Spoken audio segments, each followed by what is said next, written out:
ఎక్కడికి రమ్మంటే అక్కడికి వస్తాం చెప్పుర్రి అని అంటుర్రు ఒకళ్ళు, మడత పెడతాం ఇస్త్రీ చేస్తాం అని అంటుర్రు ఇంకొకళ్ళు, ఛాలెంజ్ అంటుర్రు, బస్తీ మే సవాల్ అంటుర్రు. అబ్బో, మీటింగ్ల మీద మీటింగ్లు పెడుతున్న ఏపీ లీడర్ల ముచ్చట్లు భలే ఉంటున్నాయి. సినిమా డైలాగ్ల లెక్కనే పేలుతున్నాయి లీడర్ల డైలాగులు. చూసుకుందామంటే చూసుకుందాం అని అంటుర్రు, సై అంటే సై అంటుర్రు. అగో పాన్రి ఎవల ముచ్చట్లు ఎట్లెట్లున్నాయో ఒక్కసారి అరుచుకొని వద్దాం. రాప్తాడు మీటింగుల సీఎం జగనాలు సారు ఈయర మయ్యర సాపించటాలకు సైకిల్ పార్టీ వాళ్ళకు మస్తు రేషం వచ్చినట్టే ఉన్నది చూస్తుంటే. రైతన్నలకి ఏం చేసిర్రు, బడి పొల్లగాన్లకి ఏం చేసిండ్రు, ఆడోళ్ళకి ఏం చేసిర్రు చూపిర్రి, సవాలు ఇసురుతున్నా అనే కదా జగనాలు సారు. ఆగో అందుకే ఛాలెంజ్ అనుకుంటా బయటకు వస్తారు సైకిల్ పార్టీ లీడర్లు. అందరికంటే ముందుగాల చంద్రాలు సారు ఇంటర్నెట్ గూట్లే జగనాలు సారు ఇచ్చిన పాత హామీలు అన్నిటి మీద ఓ వీడియో పెట్టి పంచాయతీకి పిలిచిండు. డేటు టైము జాగా నువ్వు చెప్తావా నన్ను చెప్పుమంటావా అన్నట్టు రాసుకొచ్చిండు. సినిమాల బామ్మర్ది బాలయ్య చెప్పిన డైలాగును జగనాల్ సార్ మీద వాడిండు చంద్రాల సారు. ఇగిదిట్లుంటే ఇంకో దిక్కు శంకారావం ఊదుకుంటా ఊర్ల పోయింటి ముచ్చట్లు చెప్తున్న చిన్నబాబు కూడా చిన్నగా అరుచుకుంటలేడు. రాప్తాడు మీటింగుల జగనాలు సారు చొక్కా మడత పెట్టాలి అని అంటే ఇక చూడరి లోకేశం సార్ ఏమన్నాడో. ఇప్పుడు కొత్తగా మొదలు పెట్టాడు, అందరం షర్ట్లు మడత పెట్టుకోవాలంట. ఇప్పుడే చెప్పారు 2 నెలలు ఓపిక పట్టు.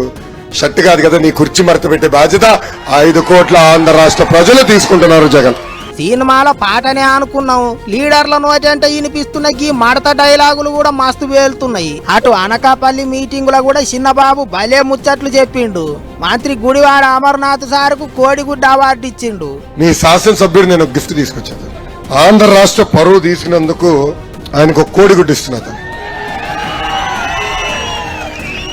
అంతర్జాతీయ స్థాయిలో ఆంధ్ర రాష్ట్ర పరువు తీసినందుకు మంత్రి గారికి నేను కోడిగుడ్డు అవార్డు ఇస్తున్నాను.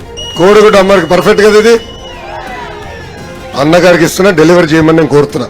ఇంకో దిక్కు చంద్రాలు సారు ఛాలెంజ్ అనటాలకు ప్యాన్ పార్టీ వాళ్ళు లేచి కూకున్నారు. నీళ్ల మంత్రి అంబటి సారు ఇంటర్నెట్ గూట్లే ఓ సినిమా డైలాగు రాసిండు. కోడాట చికెన్ షాపు ముంగట తొడగొట్టినట్టున్నదాట.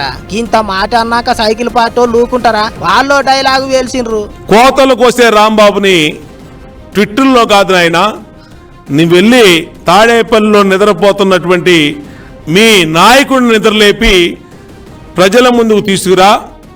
పెద్ద బహిరంగ సభ పెడతామా, లేదంటే ఒక మీడియా ఛానల్ ప్లాట్ఫామ్ తీసుకొని ఒక సీనియర్ జర్నలిస్ట్ మధ్య చర్చించడానికి ముందుకు వస్తావా?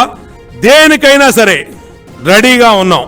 గిట్ల భలే నడుస్తున్నది ఏపీల రాజకీయం. ఒకళ్ళ మీద ఒకళ్ళు ఎగబడుతున్నారు, సినిమా డైలాగులు వేలుస్తున్నారు, తాపకోసారి మడత పెడతామా అంటున్నారు. మరిగా ఎలక్షన్లల్లో అసలైన రాజులైన పబ్లిక్ ఎవళ్ళను మడత పెడతారో ఎవళ్ళను మచ్చిక చేసుకుంటారో చూసుకుంటా పోవాలి.